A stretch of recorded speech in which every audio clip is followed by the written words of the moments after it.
Welcome to Cars Yeah, show number 454. You have to look at what's out there and the beauty of it all, and it's incredible. This is Cars Yeah, where you'll enjoy interviews with inspiring automotive enthusiasts. Mark Green is here to provide you with a fuel injection of automotive inspiration. So get in, sit down, buckle up, and get ready for a wild ride here on Cars Yeah.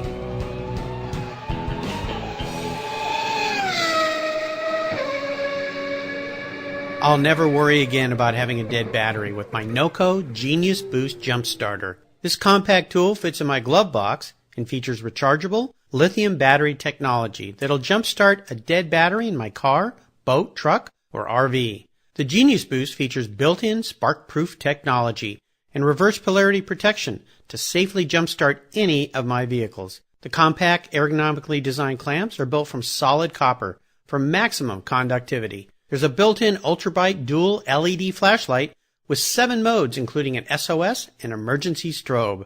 I use my Genius Boost Jump Starter to charge my phone, tablet, and laptop while I'm on the road or if the power goes out in my home. The unit itself is easily rechargeable in my vehicle.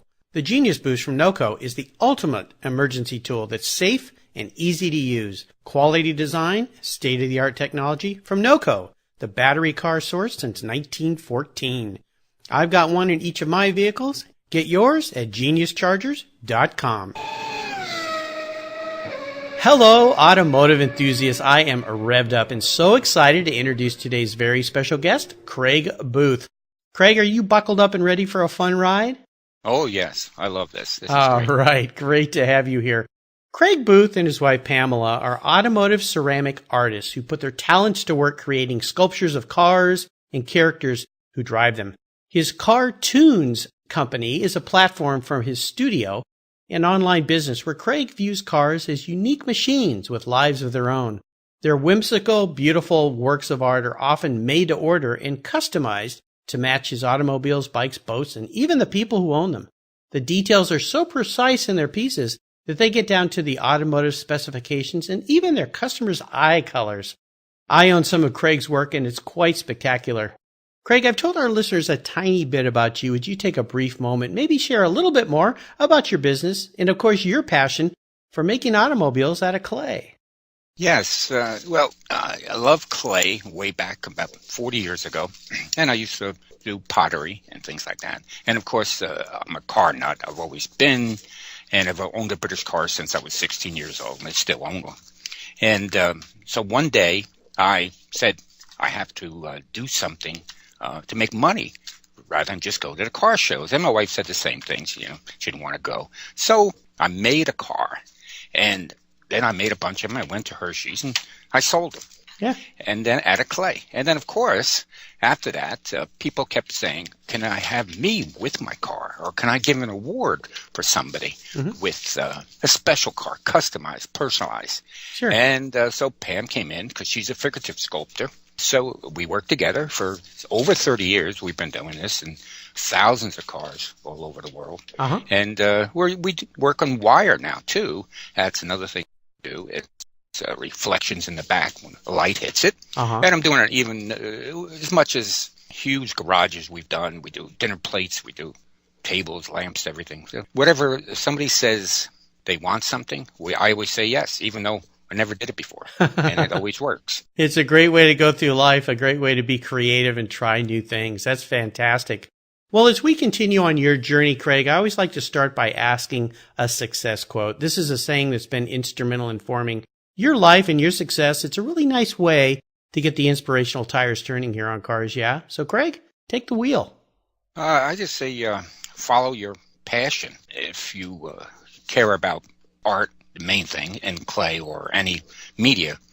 So many people that I've known through the years, they started it, but then they went away from it. But we've been doing this so long, and there's only really a handful of us still around that's been doing it for so long, doing it as an artist, and like everybody says, the starving artist part. But if you don't keep doing it, follow your passion. Yeah. You're not going to get anywhere. Well, I've heard this from many of my guests who are artists, and I've had dozens of artists on the show that are everything from sculptors to model makers to painters and all sorts of things, fabricators. And they've all said the same thing, that you just have to get up every day and just keep producing. Even the days that you don't feel like it, you have to just keep producing. You know, it's like a writer. Put the pen to paper, write a few words down, and keep moving forward. It's so important. It's great. And following your passion as you've done, and all the past guests here on Cars, makes it even more important as well. Now, would you share a story with us that instigated your passion for cars? Is there a pivotal moment in your life that you can go back to when you really realized you were a car guy? Yes, I was about 8 or 9 years old, and I saw her, or maybe it must have been older than that, but I saw her in a magazine, Triumph Spitfire, and I just loved the lines of it, and I just fell in love with that. I lived down the Jersey Shore, and if a new Corvette or a new Jaguar would come, they always went to the shore. It was a place to show off your car. Uh-huh. And I saw all these cars, and it was just something. Then when I got out of high school, first thing I did was buy a brand new Spitfire. So, no kidding. You got to get a brand new Spitfire. That's cool. Well, back then it was $1,900. Well, $1,900 was a lot back then, but that's pretty darn cool. And you say you drive a British car now. Do you still have a Spitfire? No. I just sold a B that I had for 45 years. But I have a Mini now. But I had to sell the B because I'm on the road too much. But I have to have a British car. I understand. British cars are what started it all for me. My dad had an MGTC when I was a little boy, 5 years old, and I remember riding around and behind him on that little luggage rack on the back pretty much, and tooling around town. Very cool. Yeah, we've got some leaky British oil in our veins, I think. So Yeah. I used to take my kids to Virginia or to Vermont and everything else in the back, that ledge on an MGB. Yeah. 2 kids. Yep. I even put a seatbelt back there. I mean, that's so illegal now. Yeah, a little different times. Well, Craig, what I'd love to do now is take a look at some of the roads you've driven down and talk a little bit about a great challenge, or even better, a big failure that you faced along the way. But the real important part of this has to do with, how did you overcome that situation? What did it teach you? Well, my main problem, I am dyslexic, and I'm severely dyslexic. I have problems, with reading and everything else. But art, you can do what you want in art. You don't have to do this. Everything is by visual. I look at things when I have a huge project. I do a 70-foot wall. I'll look at it in my mind and create it in pieces, and it all goes together. But as far as me reading a manual, writing a letter, thank God for spell check. But that's it expresses art, makes you a different person completely, and without it, or passion of anything else that a person wants. Yeah, it's a little bit of a downer for the dyslexic part, but luckily I have family and that works with me. Yeah, this is very interesting, and I appreciate you sharing a very personal part of your life with us. I've had many guests on the show that have been challenged with dyslexia, and is there maybe one word of optimism you can offer those listeners out there that are dealing with this, that feel like, gosh, how am I ever going to get somewhere, achieve somewhere with this challenge I have? Is there's something that you've learned along the way that you can share with them that'll give them a ray of hope, some inspiration? Yes. Again, it's follow your passion. Not only that I do art, I own convenience stores for over 30 years. And we own many different businesses in convenience stores and delis and food stores. And that's besides the art. I did it both. So I never looked back. I never thought I had a problem. And I just did it. And I did it my way. I couldn't do it corporate way if I was working for a company. Yeah. And so nothing slowed me down. It's just in my mind that slowed me down, but nothing. I think that's for a lot of people. We all plant things in our mind that slow us down, and we need to realize there's always a workaround. There's always a way to get it done. And it's just a matter, again, of taking your passion and moving forward and just taking one step at a time. So, well, thank you for sharing that. Let's shift gears here and go to the other end of the spectrum. I'd love for you to share what I like to call a career aha moment. It's a time when those headlights come on and kind of illuminated your way for this new direction you had. Tell us the steps you took to turn that aha moment into your success. The aha moment is when I work with clay. I was potting, and then all of a sudden I said to myself, I have to make something else to make money, and I took a piece of clay and made a car. And to me, seeing that car and the beauty of the lines, like I said, the Spitfire, I fell in love with because of the lines. So I could make these lines, even though I sort of copied it, and I do a whimsical. All my work is whimsical. Right. And to me, it was just an incredible feeling, and I just started something totally new, totally new. You know, I really love this whole concept here because you took something that you had a skill at. You were a pot maker. You threw pots, I assume, on a wheel. And, right. And everyone understands how that works and so forth. But then to take that clay off the wheel and start forming something that represents something you're passionate about, and then realizing, like you mentioned at a show, that, you know what, somebody might want to buy these things from me. This is kind of cool. And the fact that you customize them, I think makes it even more special because we all like to have little models of our cars or copies of our cars. I've even seen you guys have done things with boats. Yes, boats and planes. And airplanes. Aardvarks. Yeah. Aardvarks. Okay. Oh, yeah. We'll do anything. Very cool. I love that. But one part is interesting is people, when I go to a show and I meet a client, and they'll say, it's still the first thing I see when I walk into the house. Or I go up to it, or if the person passed or whatever, they'll touch the car and the person. And think that they're still there. And for 30 years we've been doing so much, and that is so much rewarding. To us, rather than just a sculpture. This is a personal thing for that family. Absolutely. Yeah, that's what makes it so special. Very, very cool. Let's talk a little bit about being proud and proudest career moments. Is there one in particular that stands out for you that you could share with us? Well, besides what I just said, but when I know I have this client, I did a lot of work for his garage, and he invited me up there. It was a big party and everything else. And as soon as I walked in, he introduced me as the artist and walked all around. This is a man who owns unbelievable amount of cars, and his passion for the cars is unbelievable, and the beauty. And he accepts me as the same thing as an artist. And most of the people in cars love art also. I noticed that.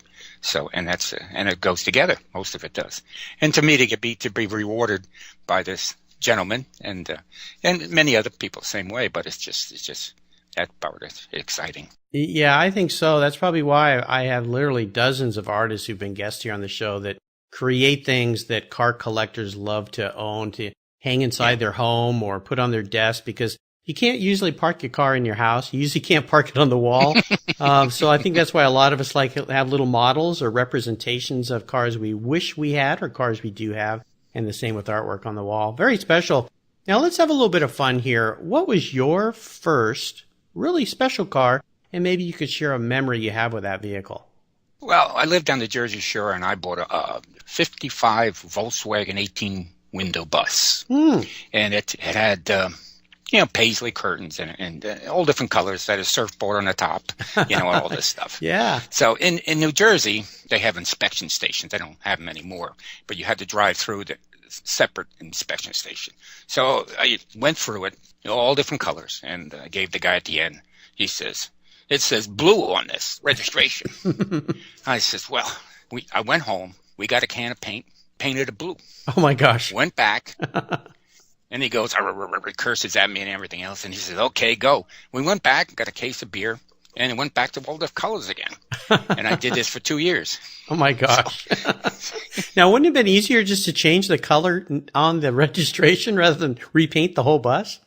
They didn't have multicolors. That's what he said. Oh, that was the problem. Okay, multicolor. Multicolor. Wow. Where's blue? I said, here's the blue on the fender. But no. It didn't have multicolor. That's funny. Very funny story. Thanks for sharing that. Now, how about sellers from Morris? Is there a vehicle that you've owned over the years that you sold that you really wish you had back in your garage for sentimental reasons? Well, again, I just sold an MGB that I had for 45 years, and I'd love to have that back. It's time, because I didn't drive her for quite a few years, and it was actually in our studio. Speaking of, it was right in the studio. Oh my gosh. So I need a little more room because I'm doing some bigger projects. So. Yeah, but it was time to go. I put it for sale, and didn't want to, but somebody came up and gave me money, and Yeah, that happens. But it would look great in the studio. That was great. That's fun to get to park a car in your studio. I know I've talked about one time I asked my wife, I had an old vintage motorcycle, if I could park it in the house. And she kind of looked at me and said, like, where? You know? I ended up parking in my office. So, that was a good place for it. But now how about current projects? We're in the new year here. And what are some of the new and exciting things that you guys are working on there, you and Pamela? Clay, I'm doing a bunch of wall hangings and think that I'm going to Amelia Island. That's some new stuff, and I'm bringing things. But I'm also working on it's a concept that I did for an outside sculpture, 8-foot sculpture out of stainless steel. Mm-hmm. And I have a neighbor of mine who's creating it for me. And I plan to bring that to some shows and put it outside. And it's another project, and I come up with 8 or 9 projects at one time. I have them all over in sections besides the commissions that I do. Uh-huh. And I'm always improving it and doing things. And so it's the latest big, huge wall hanging I did. It hangs up, current one that I just did. Oh, very cool. And we're working on another big garage, a 70-foot wall garage, but it's not signed yet, but we're working on that. Very cool. So you're going to be at Amelia Island at the Concours? Yes. You'll be displaying there, so our listeners who go to that event can come up and look at your products, look at these beautiful sculptures that you create, meet you, talk to you, and get a visual on what we're sharing here today, right? Yes, definitely. Very cool. I love it. Yeah, Bill Warner, who's been a guest here on Cars Yeah, who puts that spectacular event on, is a great guy, and I hope to try to make it back to that event this year. That's fantastic. Now, here's a very introspective question, and I like asking artists this question because of your creative mind. Craig, if you were a car, what kind of car would you be, and why? It would have to be a British car because of the smells and the noise. That's just me. You smell and make a lot of noise. I'm afraid I'm afraid to take that any further. Yeah. But it's yep. That would be the. Well, let's narrow this down a little bit because we got to get a little bit more specific now that we've got our listeners' interest peaked here with smelling and making noise. Let's pick a British car. Let's pick a marque that you think fits your personality. Morgan.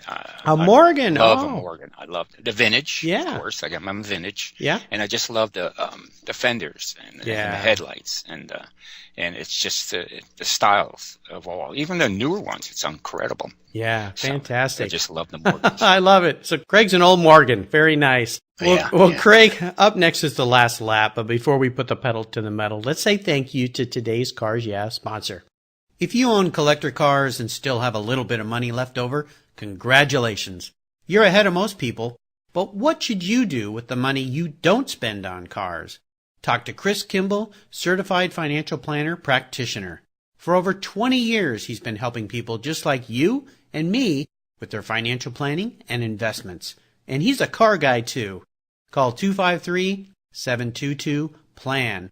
Or you can view his website at www.chrisvkimball.com. Make sure your investments are running on all 8 cylinders, or 12, or 16. Securities through Money Concepts Capital Corp. Member, FINRA SIPC. All right, Craig, we are back and we're entering the last lap. And I'm going to fire off a series of questions here and ask you to give our listeners some very quick blips of the throttle answers. So are you ready? Okay. What is the best automotive advice you've ever received? Automobile advice. Put oil in your MG a lot. Make sure the oil's topped up. Yeah, that's definitely important. That's pretty much important for any vehicle, except maybe some of the electric cars we've got out there. But keep the oil out of those. Would you share one of your personal habits that you believe has helped you be successful over the years? I just love the passion of doing more than one thing. Like I said, I have so many projects going at once, and for me, it's just to keep going. Keep going. Stay busy. I never stop. Like you said, I don't have a day off. I always in the studio, and just working. And we have 3 different studios, so we're in different ones. My wife has her own, and I have mine. We work together as a project, right? But she has hers, and I have mine. Separately. There's the secret to life, listeners out there. If you're doing what you love, it isn't work. It's a passion. And it doesn't matter because you get to do it all day and all night whenever you want. So that's what makes it pretty cool. Yeah, you can dream it. That's the thing. You can dream it too. Yep. I dream about podcasting. Do you have a resource that you think our listeners would really enjoy? My website. There you go. Yep. For as far as me, it's www.CARtoonsbyBooth.net. There you go. Is our resource. Yeah, very cool. Now, how about a book? I know you talked about battling dyslexia, but is there maybe one book, maybe it's a coffee table book or some book that you or Pamela have read that you think our listeners would really enjoy? Like I said, I don't really read. I have a lot of books, but they're all for research, pictures. And I really never read the articles because of the dyslexic part. How about audiobooks, though? There's lots of audiobooks these days. Yeah. My wife, when we go to shows, she does do a bunch of audiobooks, but I don't really have a favorite. I'm sure she would have. Oh, yeah, the Steve Jobs one. I remember having that recently. Oh, yeah. That's a great book. A great listen for sure. Well, I'll make sure I list that on your show notes page. It's a fantastic book. I've had many guests recommend that book. It's very inspirational and some really interesting inside looks into Steve Jobs and the company and the man behind the scenes, if you will. So I'll remind our listeners you can find all these great resources on Craig's show notes page at carsyeah.com/CraigBooth. All right, Craig, well, we are up to the checkered flag, and this last question can be a real doozy. If you could have only one collector car in your garage, but don't worry about the price because I'm going to buy you whatever car in the world you want, what would that one vehicle be and why? Again, it's the Morgan.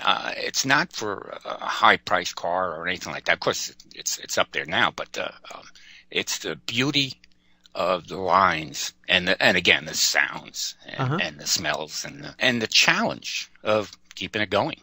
And yes, to me, that's more important. And when you're on the road and you feel air, you hear the sounds and everything. It's an incredible car. Is there a specific year of Morgan that you're really fond of? Is there? Not really. I guess they're basically the same back in the, Fantastic cars, really great fun. I'll have a great time looking for a Morgan for you, and I'll ship it out there to the East Coast and make sure that it arrives safe and sound so you can enjoy all the smells and sounds that a Morgan makes. Craig, you've taken me on a great ride today. I've really enjoyed talking with you and learning more about you and your stories and the man behind the art. As I may have mentioned to our listeners, I met Craig long ago at Laguna Seca. I bought some of his pieces, and then each year I'd go back, I'd buy a few more, and they're all in my son's room now in nice little frames hanging on the wall. But I encourage our listeners to check out the website and see all the great work that he and Pamela are producing. Could you offer us one parting piece of guidance before you drive off into the sunset in that Morgan? Again, follow your passion. As I said before, I'm getting repetitive, but I feel that that's the most important part. And, of course, enjoy art.